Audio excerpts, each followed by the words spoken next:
Uzbekistan, the jewel of the Silk Road. After crossing the fiery deserts of Turkmenistan and climbing the icy peaks of Kyrgyzstan, our journey through the Turkic world finally brings us to the legendary heart of the Silk Road, Uzbekistan, the land where history breathes through every mosaic and melody. Welcome to an adventure that glimmers with gold, mystery, and the timeless hum of caravans. A new kind of journey.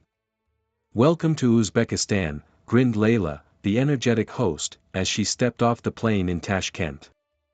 Beside her stood her co-host Omar, a savvy local guide with an unstoppable smile.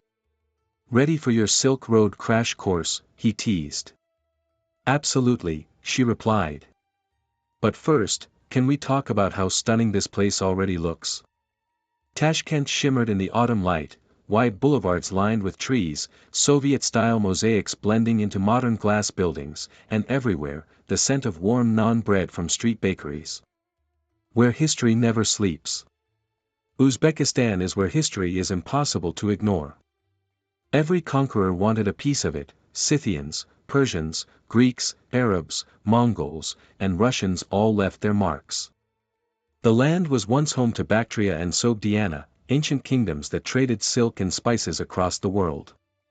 Then came Timur the Great, also known as Tamerlane, the fierce empire builder whose campaigns reshaped Asia. His empire may have been forged in battle, but his passion for art and science turned Samarkand into one of the most dazzling cities in history. Even today, the Registan Square gleams under the sun, a constellation of turquoise domes and golden tiles. And legend says when Timur's tomb was opened by Soviet archaeologists in 1941, the inscription warned, "Whoever disturbs my tomb will unleash a conqueror more terrible than I." 2 days later, Hitler invaded the USSR. Superstition or not, the Uzbeks still whisper about the curse of Tamerlane. Geography of gold and dust. Stretching across Central Asia, Uzbekistan has no coastline. In fact, it's one of only 2 doubly landlocked countries in the world, the other is Liechtenstein.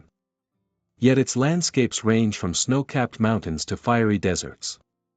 The Amu Darya and Sir Darya rivers once fed the Aral Sea, once the 4th largest lake on Earth. But during the Soviet era, water was diverted for cotton irrigation, turning the sea into a salt desert now called the Aralkum. The abandoned ships of Minac stand like ghosts on the sand, a haunting reminder of what was lost. But hope endures, parts of the sea are slowly returning thanks to modern environmental efforts.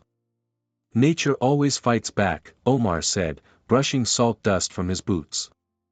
The land of hidden fortresses. In the far west lies Karakalpakstan, a vast, quiet republic filled with secrets. Hidden among its cliffs is the Davkskan fortress, an ancient citadel built in the 16th century. Its mud walls still stand proudly against the wind, guarding the desert's secrets. Archaeologists continue to uncover ancient fortresses buried beneath the dunes, each one a chapter of a forgotten empire. Silk, gold, and trade. For centuries, Uzbekistan was the beating heart of the Silk Road, connecting China to the Mediterranean. Merchants traded jade, silk, and spices, while scholars and poets exchanged ideas. Today, that spirit of commerce still thrives. Uzbekistan is one of the world's largest producers of gold and uranium, and its cotton industry once dressed the Soviet Union. The nation's modern revival began in the 2010s, when it opened up to global trade. New highways and high-speed trains now connect ancient cities like Bokhara, Khiva, and Samarkand, turning history into a living, breathing experience. A taste of Uzbekistan. Food in Uzbekistan is pure comfort, colorful, rich, and made for sharing. Every table starts with naan, the round Uzbek bread baked in clay ovens. Then comes the star, plav, or pilaf, a fragrant dish of rice, carrots, and lamb, cooked in layers that tell centuries of culinary evolution. Other favorites include mantai, steamed dumplings, samsa, crispy meat pies, and lagman, a noodle dish that traces its roots back to ancient Chinese traders. For dessert, there's chak-chak, sweet fried dough soaked in honey. Every region makes its own plav, laughed Layla, and every grandmother swears hers is the best. The heart of the people. With over 36 million people, Uzbekistan is the most populous country in Central Asia. The majority are ethnically Uzbek, but the nation also embraces Tajiks, Kazakhs, Russians, Karakalpaks, and even a community of Koreans who were relocated here during Soviet times. Most Uzbeks speak the Uzbek language, written today in Latin script, though older generations still use Cyrillic. The country is predominantly Muslim, yet it's known for its open and moderate approach. Mosques and bars coexist peacefully, and hospitality is treated like a sacred duty. When greeting someone, locals place a hand over their heart and smile, a gesture that says, "Welcome, sincerely, from my soul."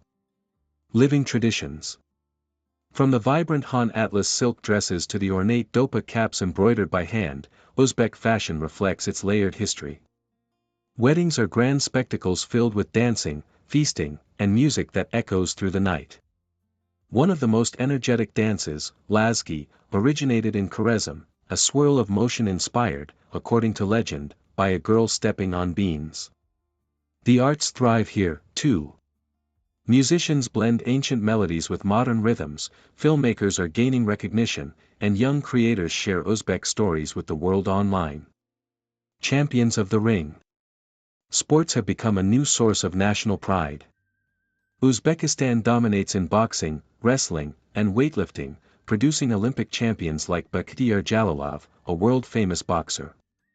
Football, soccer, remains the country's favorite pastime, and the Uzbek Super League packs stadiums across the nation. A country reborn. As the sun set over Samarkand, the golden domes of Guryamir glowed like embers. Layla and Omar stood quietly, watching the city lights flicker on.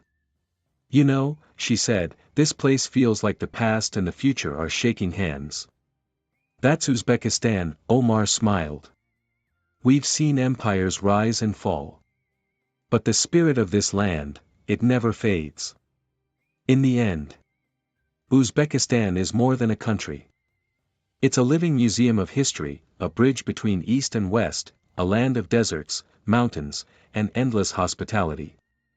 It's where ancient Silk Road caravans once roamed, and where today, a new generation is writing the next chapter.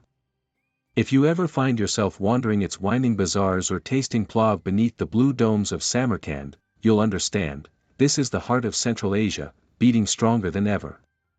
Welcome to Uzbekistan, timeless, proud, and unforgettable.